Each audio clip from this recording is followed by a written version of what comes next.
Officials say the suspect who targeted an Independence Day parade in suburban Chicago fired more than 70 rounds. 21-year-old Robert Cremo III was captured after an extensive manhunt. I do believe Cremo pre-planned this attack for several weeks. He brought a high-powered rifle to this parade. He accessed the roof of a business via a fire escape ladder and began opening fire on the innocent Independence Day celebration goers. The rifle was purchased in Illinois, and the information we have thus far is that it appears to have been purchased legally by Cremo. There are some new details that we just learned within the last hour, and the CBC's Magda Gebrselassie is following this story from Washington. Magda, what more did officials have to say?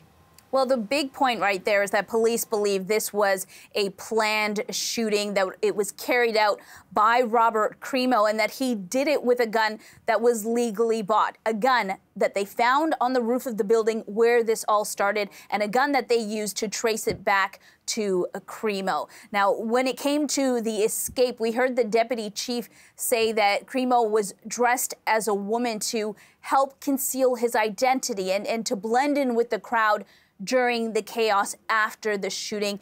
We heard the deputy chief say that Cremo then went to his mother's house, that he took her car, and that same vehicle is the one that police were able to track him down and that's where his arrest took place. Now, we heard that charges are still coming, that a motive is still being nailed down, and really that this investigation is in its early stages. Police are looking through the evidence. They're looking through the accused's social media profiles as well, including videos that are said to contain disturbing images and tributes to mass shootings too. And the authorities have been able to gather a lot of this evidence with the help of witnesses.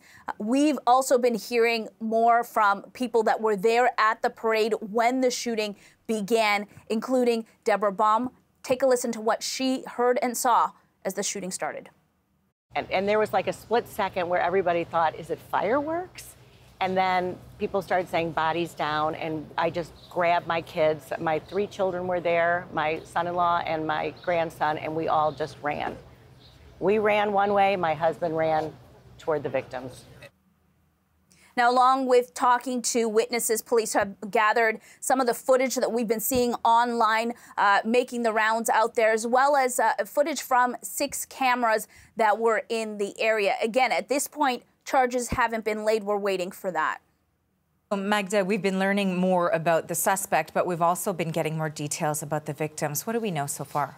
Yeah, so 6 people were killed in this shooting. We know that 30 were injured. Of those who were killed, Nicholas Toledo is identified, a grandfather. He was visiting his family when all of this took place, and family members say that he didn't actually want to be at the parade, but they didn't want to leave him at home alone. And then Jackie Sudham is another one. In a statement from her synagogue identifying her as one of the victims, they described her as being kind and warm. So little by little, we are hearing a little bit more about those victims. Again, there were also 30 people that were injured, some of them critically, and hospital officials have said that the victims ranged in age from as young as 8 years old to people in their 80s.